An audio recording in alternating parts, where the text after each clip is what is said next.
Hi friends, Mindy here. Today I'm going to be working on this mixed media tag and I'm using some distress ink, some light and fluffy modeling paste, and a stencil from By the Well for God.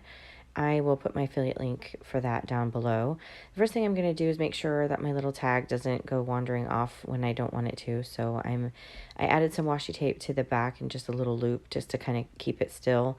And then I'm going to put the stencil over the tag and use some more washi tape just to kind of hold everything down. I want to make sure that the stencil is just as tight down to the tag as I can get it. That will prevent any modeling paste from kind of creeping under my stencil as I'm working here. So I'm just going around kind of the outside. It just helps hold everything down so I don't have to worry about trying to hold the stencil down while I'm doing this. So I'm using light and fluffy modeling paste from the Crafters Workshop and then some Distress Oxide, and I ended up using peeled paint, fired brick, and a little bit of aged mahogany.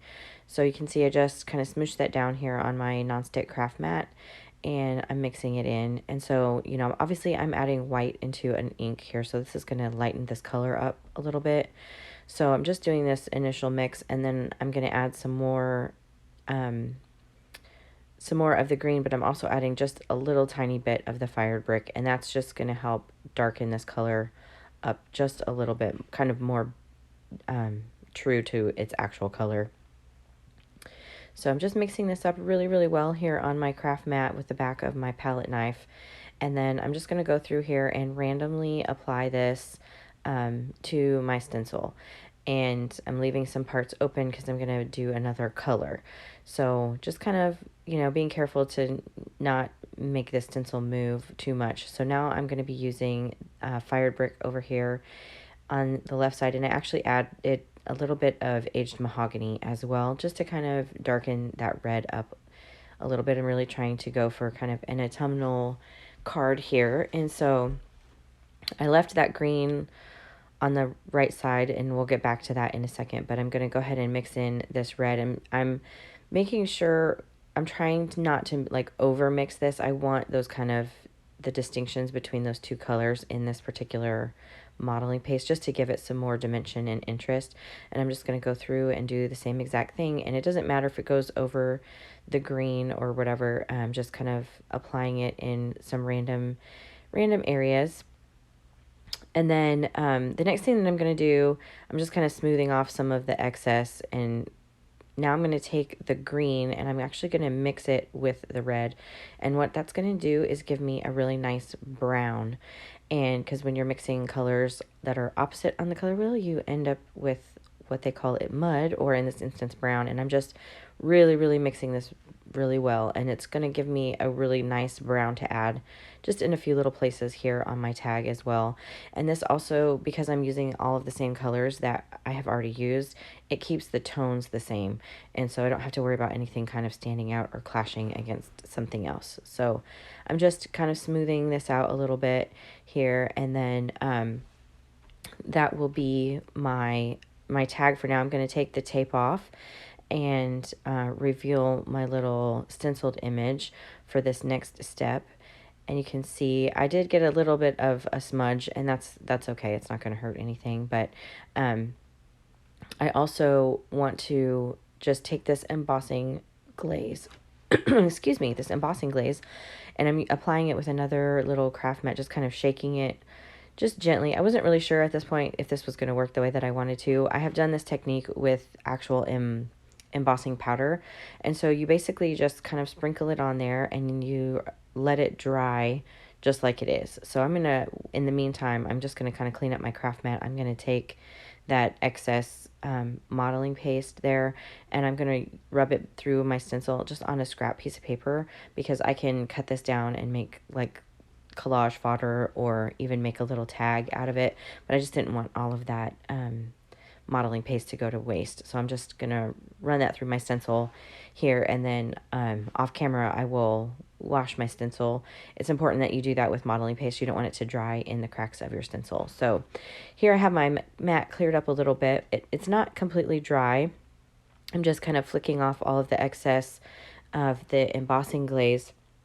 And you can see right here is where I'm kind of trying to peel up a little bit of that little smudge that I made but that's okay. So it's not 100% dry, and that's okay. If it's going to make my light and fluffy modeling paste bubble a little bit, which is the look that I want. It just gives it a little bit more dimension. If you didn't want that to bubble, then just wait till it dries completely before you take your heat tool like I'm doing here, and I'm drying this. And so this is going to, in the same step, it's going to kind of help dry the modeling paste, but it's also going to activate that distress glaze. And the embossing glazes are like embossing powder. They work the same way in that you heat them and they melt, but they're translucent instead of being an opaque color. So you're still going to get that color from underneath that we put down.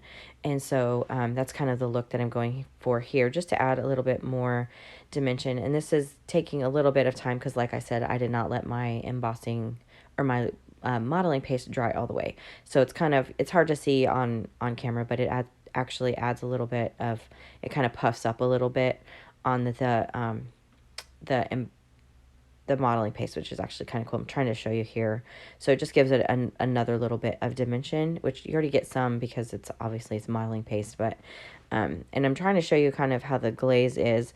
I didn't add enough. I really like the look of it, but I didn't really get as much embossing glaze on there as I wanted. And so I'm actually going to go back through here and fix that in a second. But first I'm going to kind of ink up the edges with this vintage photo just to try to age this just a little bit more. I'm using a makeup blending brush here and just going around the edges of the stencil and kind of in the negative space here on the stencil itself, just to try to bring in just a little bit more of that warm brown, because this is a manila tag. So you can see how that kind of changed the effect of everything on there. And so now what I'm going to do is I'm going to try to add some more of this embossing glaze. And my I have an embossing ink stamp pad over here. Versamark is one that's really popular. Mine has dried out, so I'm just trying to use this one. So I'm just putting my stencil now right back over the areas that I did, and I'm going to take this embossing stamp pad and I'm just going to press it through my stencil. And this stamp pad is almost dead as well, so I'm going to struggle with this a little bit. I'm trying to do it a couple different ways. I went through the stencil and I didn't really feel like it was getting enough, and then I thought, well, just to apply it directly, but then I was getting it into the background, which is also not what I wanted. So I'm putting the stencil back on and I'm just going to smoosh that that ink pad there just a little bit more vigorously through the stencil here, just to try to get some more of this ink in some places, because I'm going to go back and add a little bit more of this embossing glaze, and I'm going to do it the same way, just applying it, kind of shaking it on there with a palette knife. I don't want to just dump it on there. So I'm just kind of sprinkling it around in the places where I know that I have added that embossing ink, and then kind of just go back through this same process. I'm going to get a piece of scrap paper here and kind of knock off all of the excess embossing glaze, and that way I can save that and put it back into my jar. Again, just like you would do regular embossing powder. This is just a glaze, and so like I said, it's translucent instead of being an opaque color.